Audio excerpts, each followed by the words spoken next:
man. What's up, everybody? It's your boy, Coach A. Welcome to the Mpact Podcast Show. Hope everybody having an awesome Thursday. Yes, sir. We're going to go ahead and give people some time to chime in. Talk about this. Go ahead and finish up this awesome book, Self-Help, learning about what we can do and what we can accomplish while I play a little music.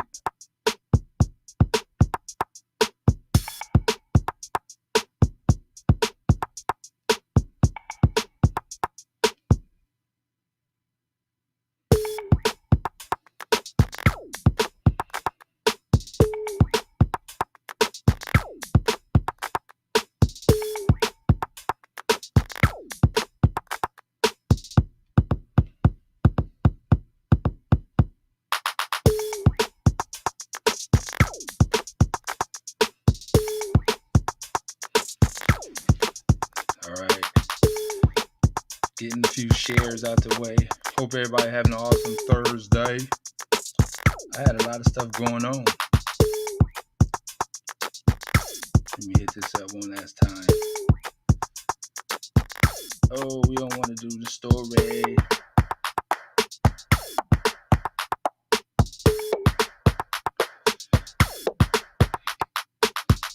Let me know if you got plans for the weekend. Leave comments if you want to.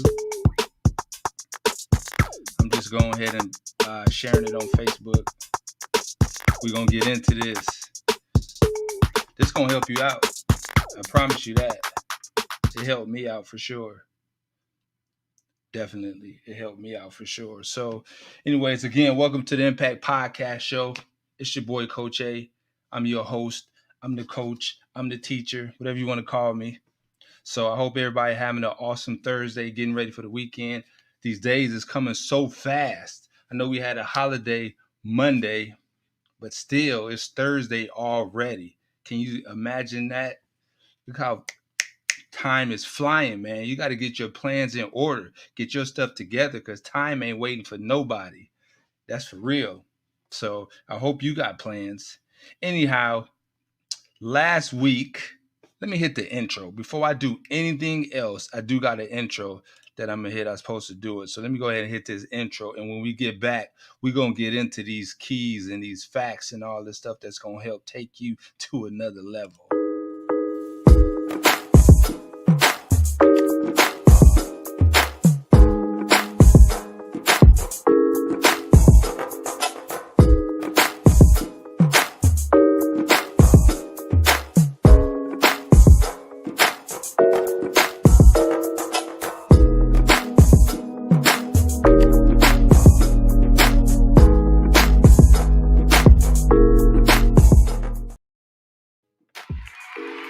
Yes, sir. Okay, now we officially here is the Mpact Podcast Show.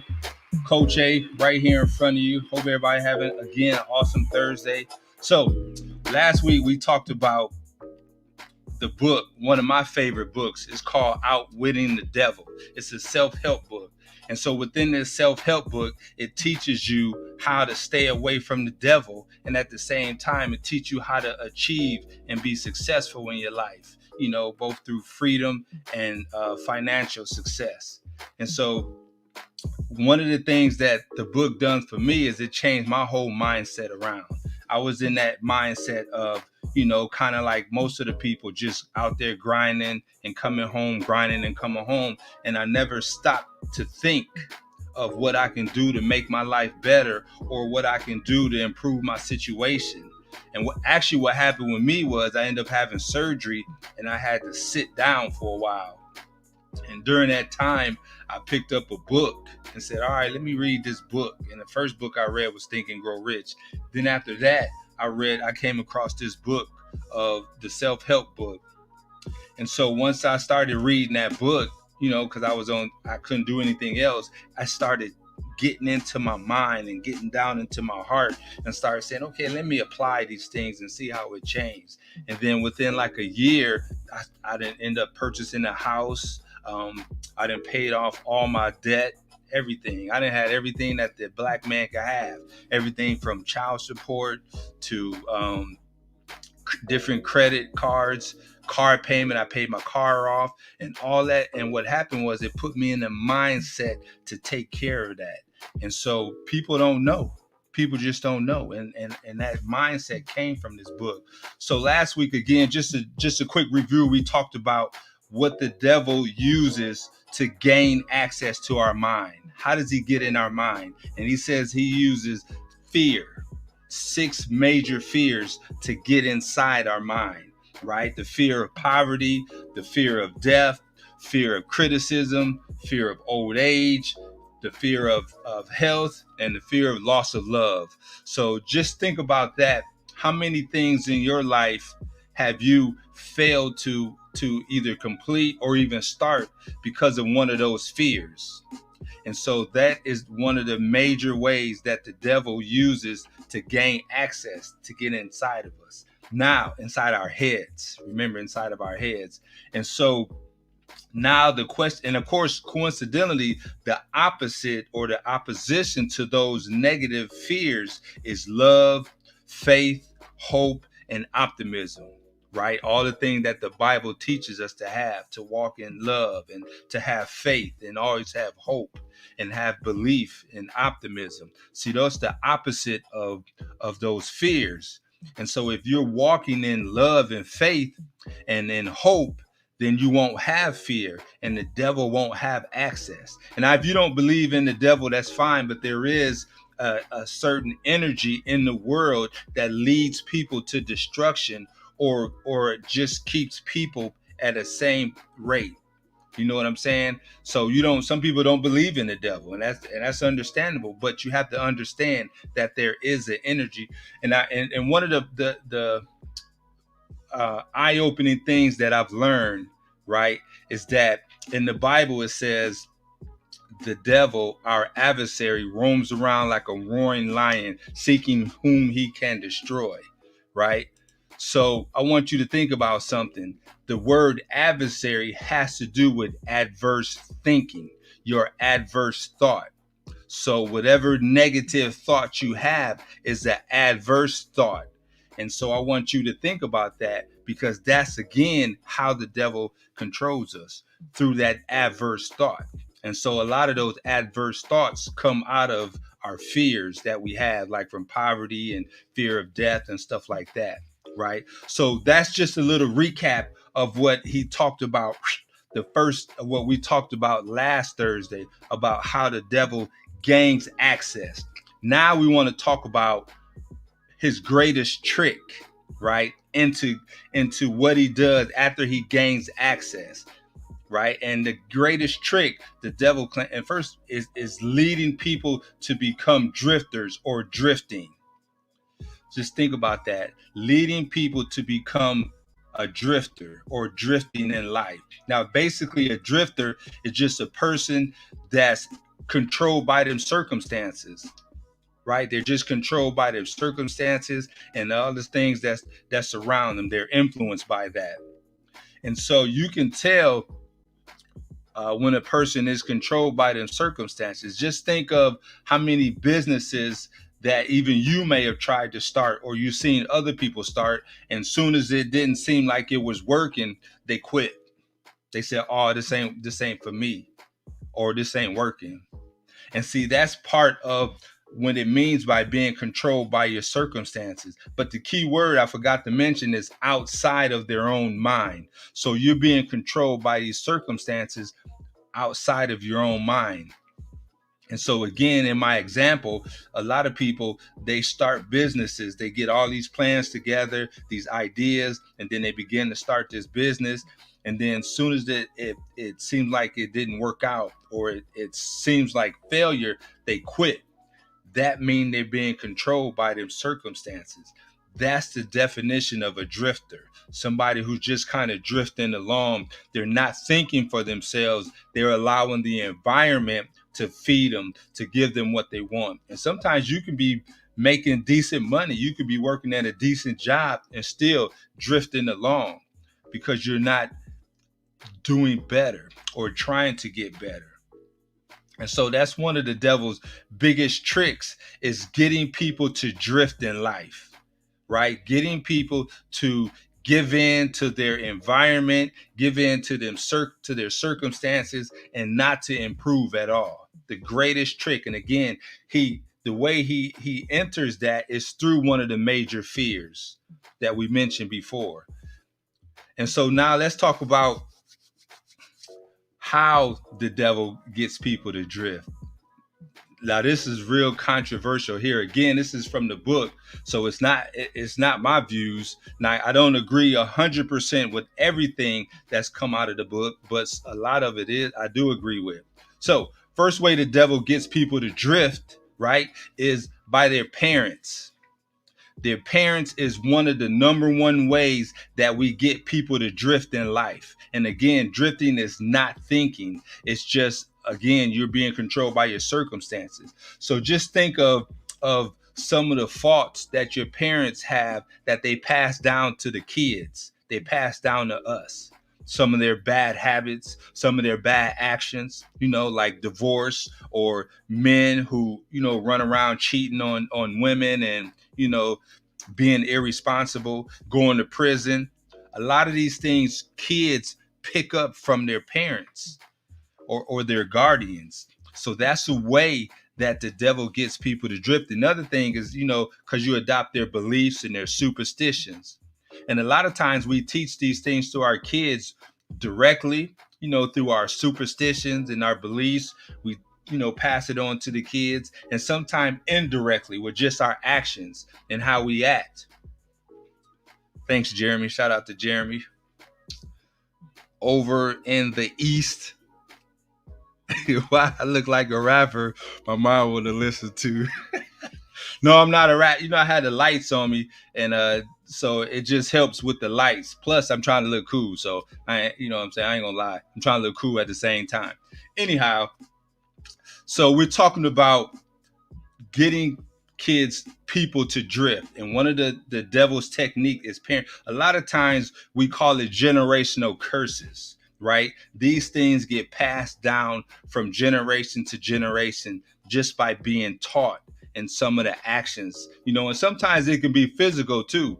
Sometimes it can be physical.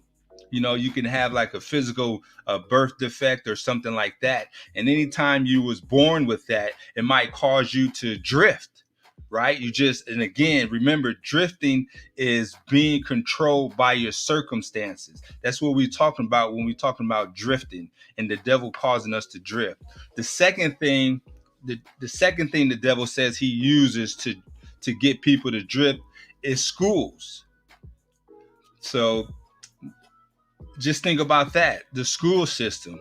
The school system doesn't really teach our kid, and I can't say all the schools, but general. Even when I was going to school, it never taught us how to be goal oriented or how to develop a purpose. In fact, it only teaches us how to memorize facts and to get credits.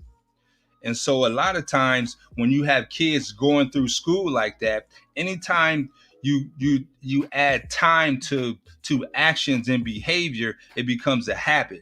And so kids develop the habit into adults of just, not being definitive in life or not being goal oriented.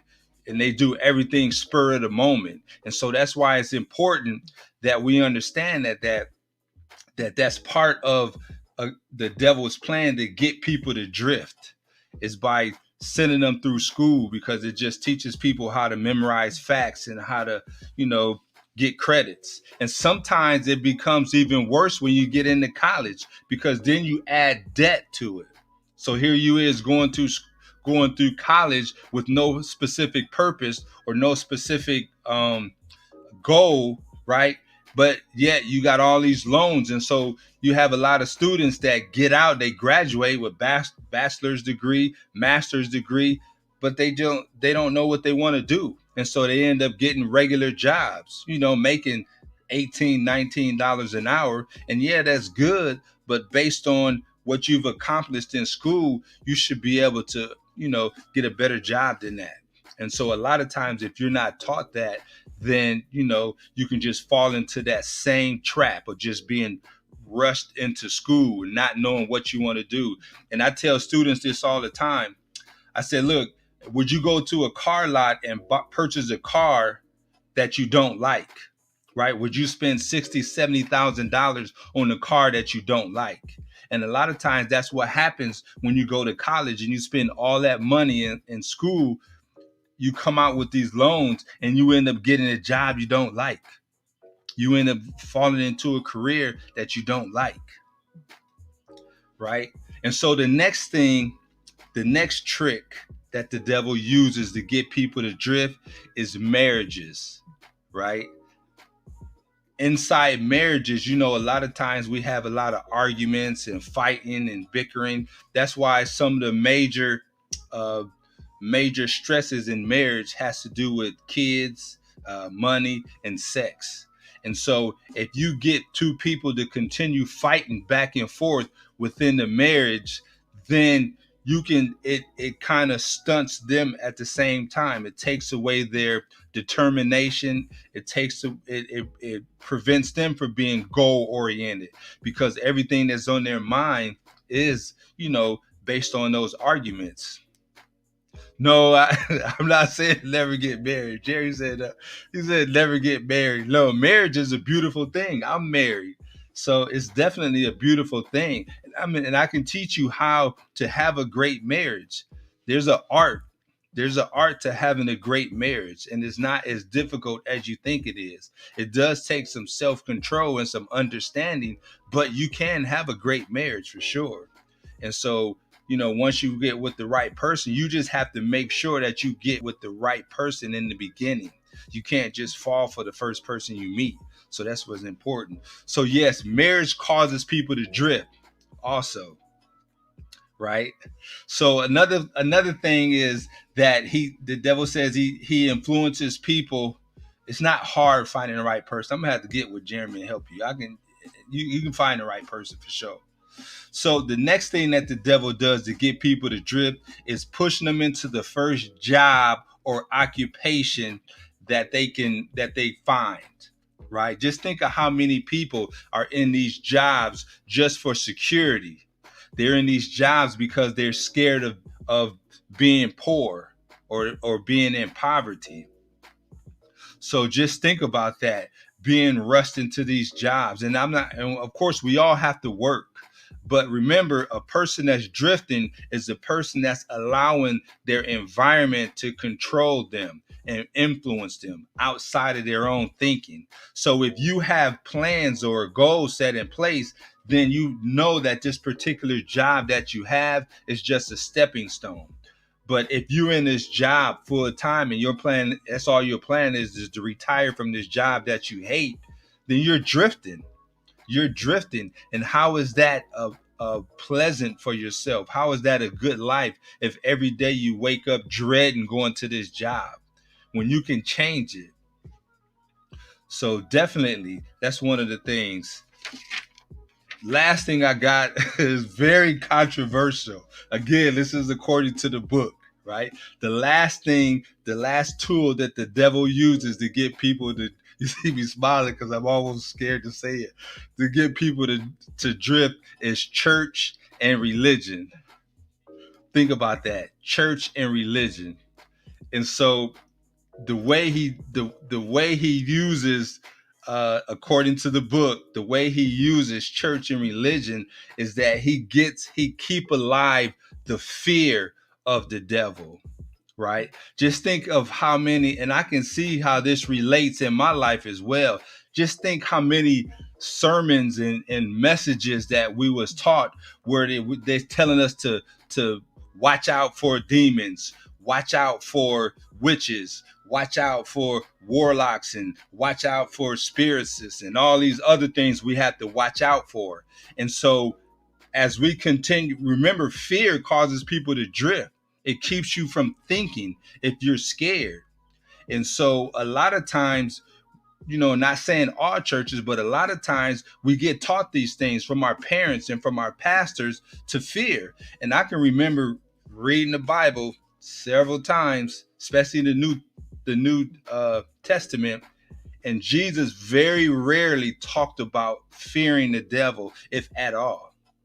At all. In fact, Jesus' teaching was more of the power that's inside of you, not the outside environment. What can happen to you if you shake hands with a spirit, I don't even know what to call it, a witch or a warlock. I mean, just think of the crazy stuff that we've been taught. Like, I even taught like we can't accept money from certain people because, that money might come along with demons or come along with, just name it. I've heard it.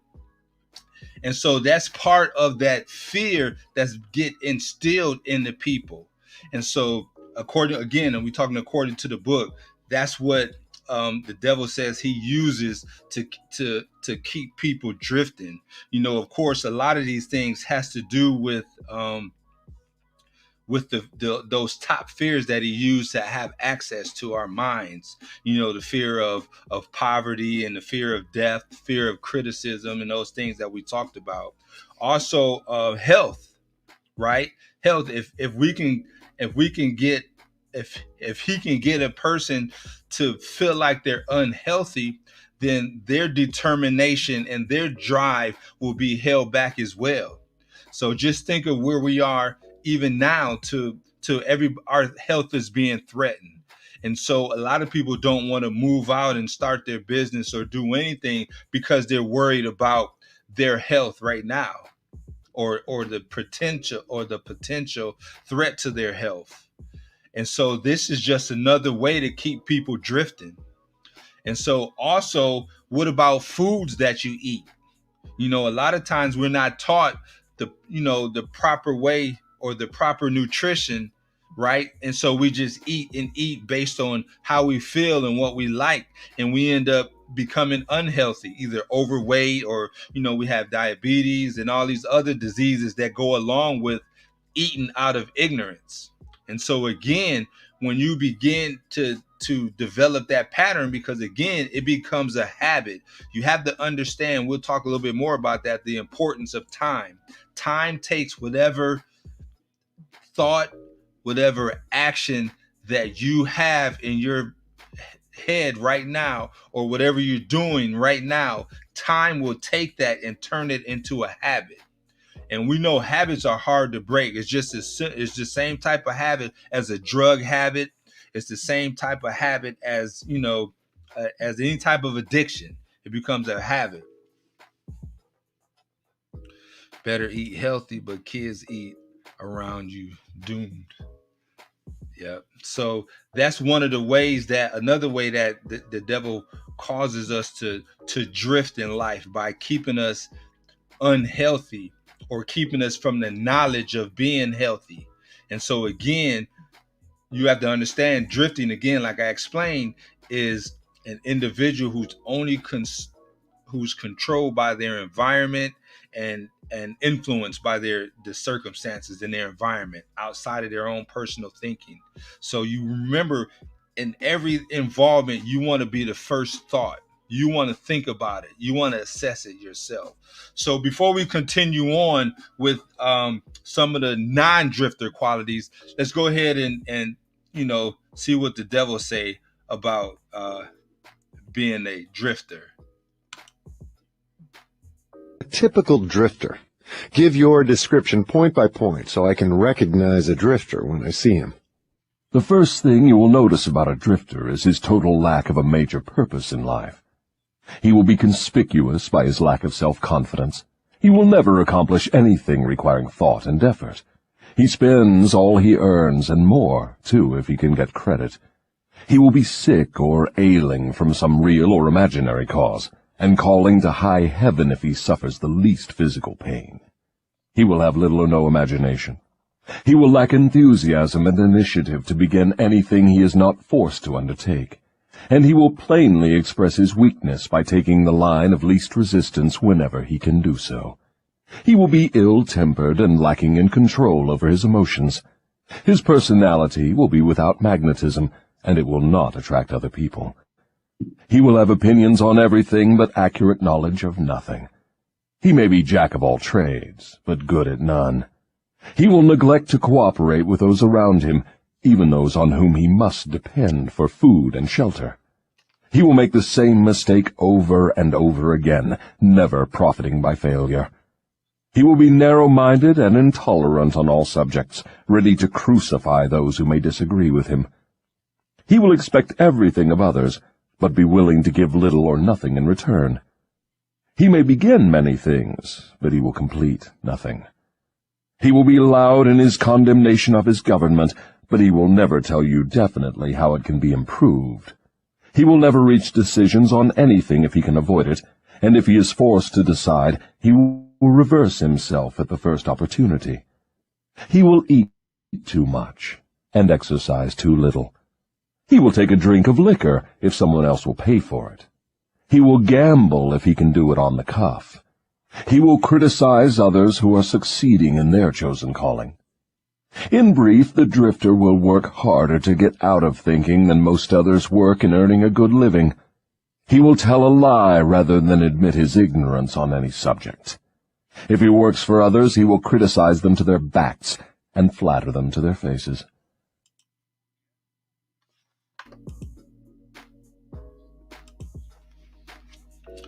So those are the points of a drifter, right? Hopefully you was able to get a good listen to all those different factors that go into or characteristics of who a drifter is. And so you can better understand what a drifter is. Again, we're talking about a person that's controlled by their environment. That's why they always complaining and they're always criticizing other people, because they feel like they're not in control. They feel like the environment is where is controlling them. They're controlled by those circumstances and they have no way out of it, which that's not true. That's what you have to understand. And that's what this whole book is trying to teach. And actually this whole platform is to teach you that you are in control of your environment. You are in control of your circumstances. No, you can't always, you can't control each, circumstance as far as, accidents and stuff like that happen, but you can control the final outcome by dictating how you respond and how your emotions respond to it. And so that's why it's important to understand that you don't want to be a drifter. You don't want to drift in life. And so the problem with becoming a drifter is that, again, once you take that attitude, could be the criticism or any of those negative attitudes, and you add time to it, it becomes a habit. And so now you're this natural person that go around criticizing people, that go around talking negative, that feel like you can't accomplish anything. You don't, whenever something don't go your way, you've been taught that, I guess it wasn't meant to be, or maybe God said no. Those are some of the things that I've heard in different messages, instead of understanding that you can learn from mistakes, you can learn from adversity, and you can continue and be successful. You just have to be persistent. And so that's the difference between, the drifter and the non-drifter. And so again, let me go ahead and remove this one. So now let's look at some of these points of what a drifter is. And again, remember, a drifter is a person, and I just keep reiterating this just for people that might be coming and going. Again, I want this to sink in that, yes, it is a great book, Outwitting the Devil. What's up, Nate? Shout out to my boy Jody, Marjorie. I appreciate all you guys chiming in. Miss Nina. Appreciate all you guys chiming in. It is an awesome book, so you got to get the book. I listened to it through Audible, so it's an awesome book. So again, we're talking about people that are only controlled by their environment and not by their own thinking. So now let's see what the devil says is a non-drifter. These are people that are in control of their life. Let's see how to describe them. Maybe it's you. Drifters, so that I may recognize him on sight. The first sign of a non-drifter is this: he is always engaged in doing something definite, through some well-organized plan which is definite. He has a major goal in life toward which he is always working, and many minor goals, all of which lead toward his central scheme. The tone of his voice, the quickness of his step, the sparkle in his eyes, the quickness of his decisions clearly mark him as a person who knows exactly what he wants and is determined to get it, no matter how long it may take, or what price he must pay. If you ask him questions, he gives you direct answers and never falls back on evasions or resorts to subterfuge. He extends many favors to others, but accepts favors sparingly, or not at all. He will be found up front, whether he is playing a game or fighting a war. If he does not know the answers, he will say so frankly. He has a good memory, never offers an alibi for his shortcomings. He never blames others for his mistakes, no matter if they deserve the blame. He used to be known as a go-getter, but in modern times he is called a go-giver. You will find him running the biggest business in town, living on the best street, driving the best automobile, and making his presence felt wherever he happens to be. He is an inspiration to all who come into contact with his mind. The major distinguishing feature of the non-drifter is this: he has a mind of his own, and uses it for all purposes. So again, that was the non-drifter. And so the major distinguishing is that he has a mind of his own and he uses it for all purpose.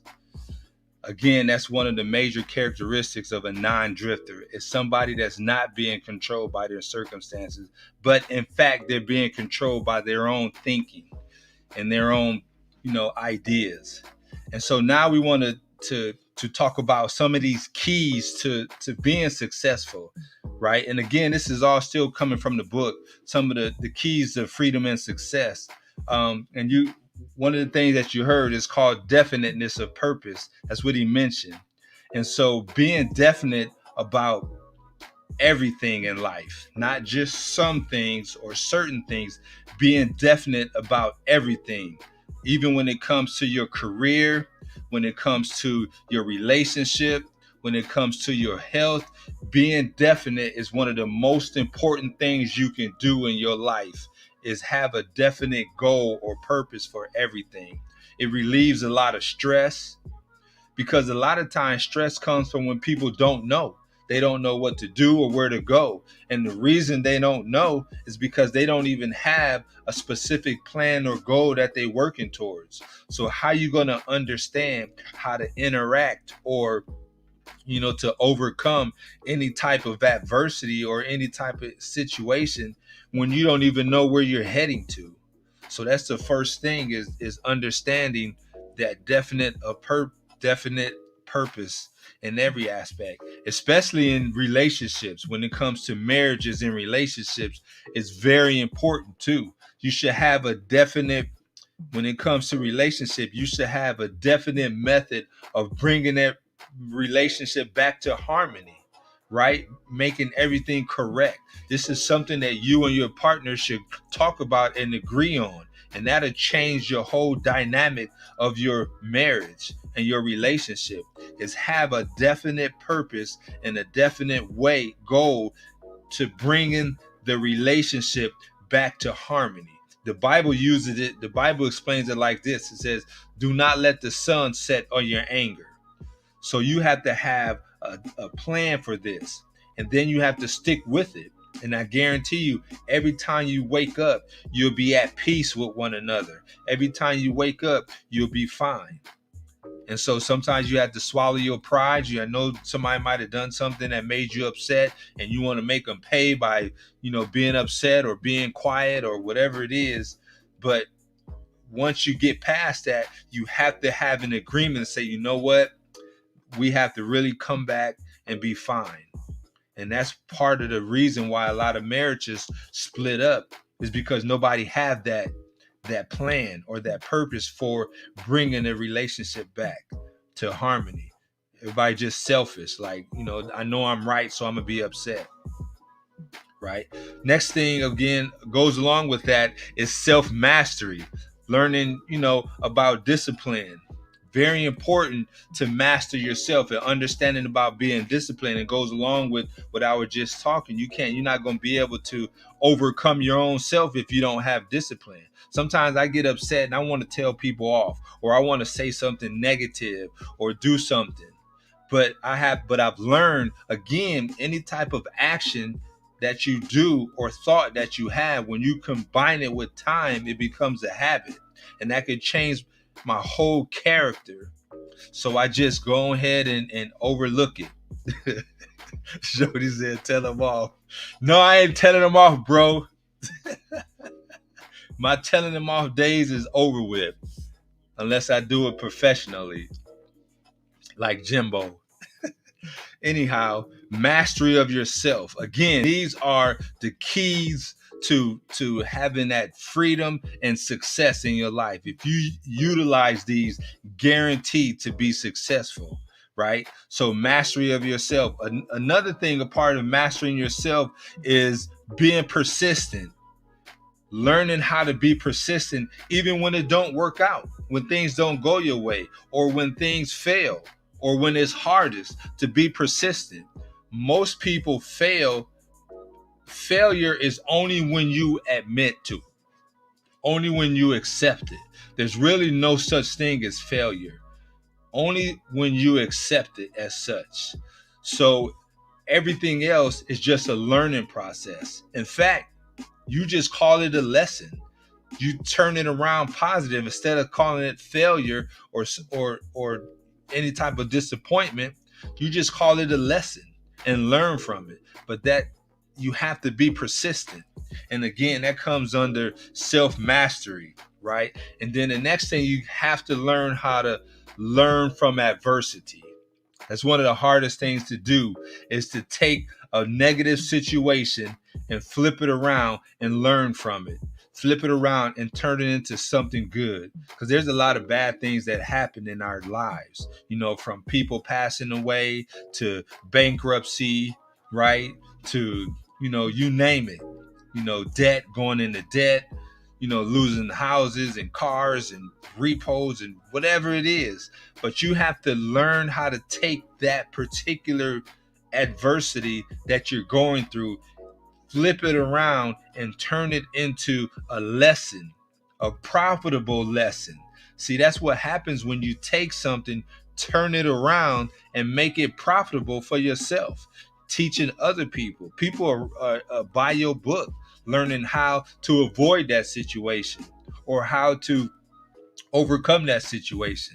But again, you have to be in a particular mindset to be able to do that. And so that's why it's important that learning from adversity is a big key into freedom and success. Understanding how to control your environment. Very important.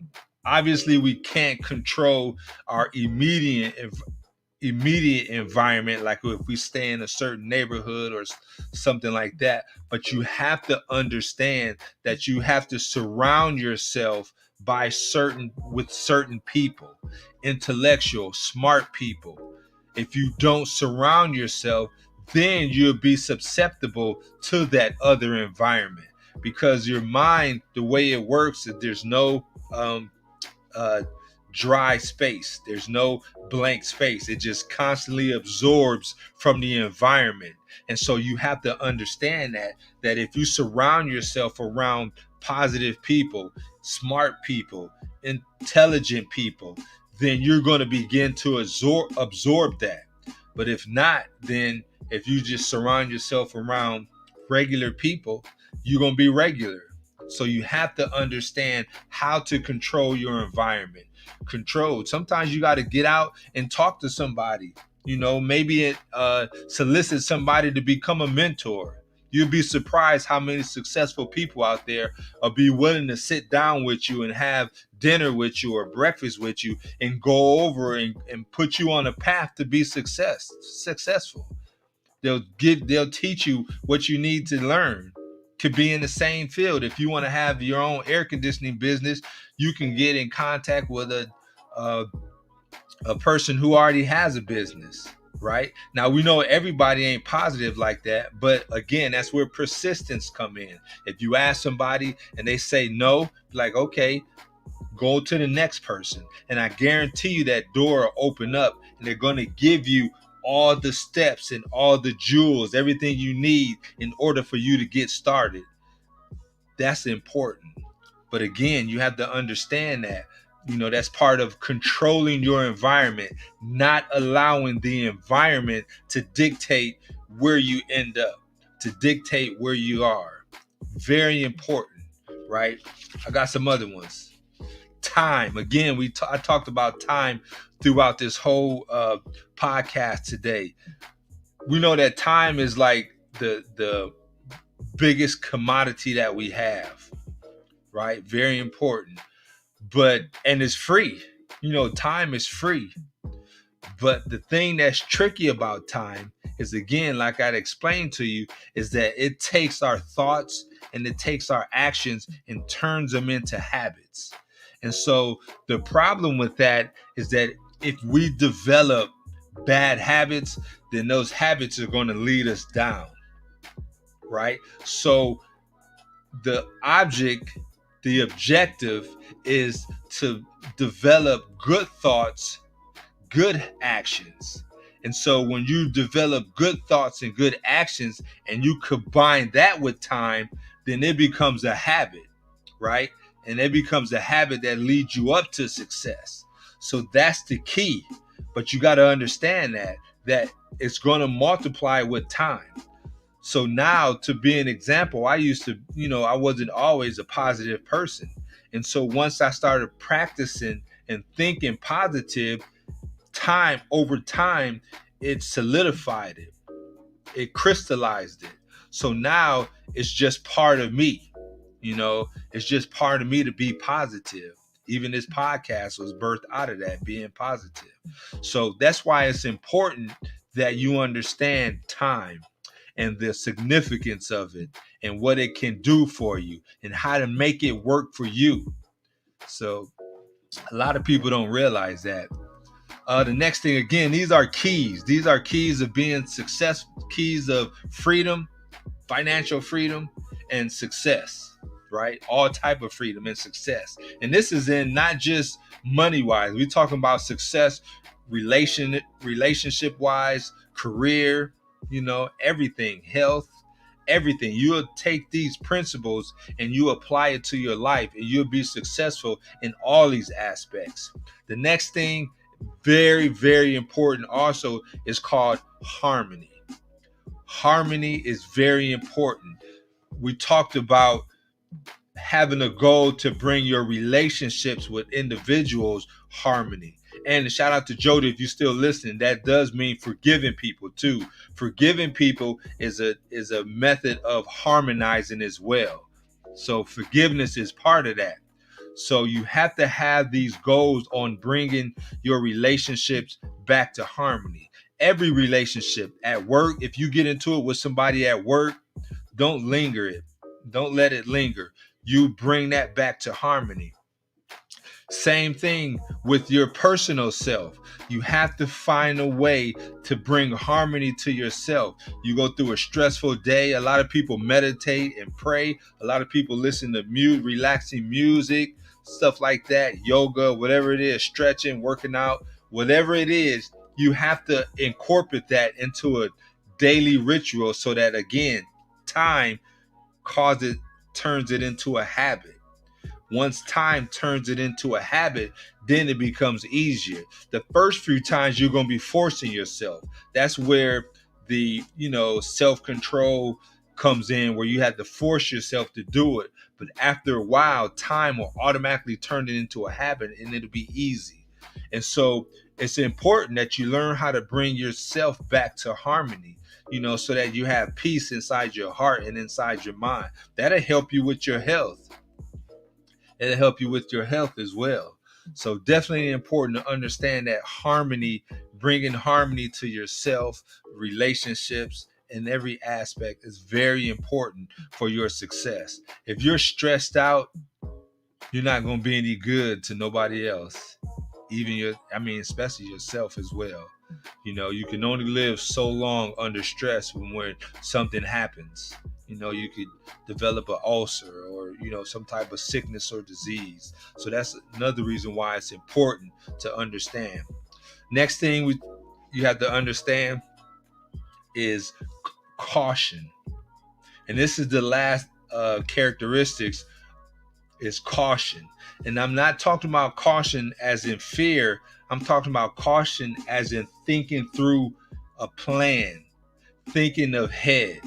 A lot of people very rarely think ahead when it comes to different plans and different stuff.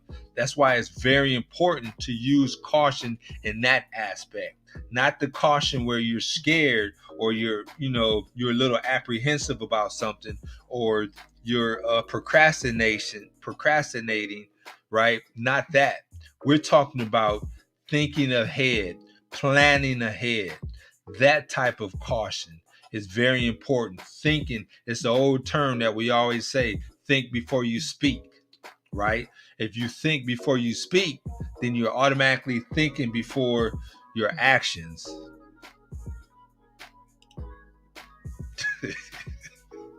He said, Jody, man, I'm working on my boy Skywalker for sure.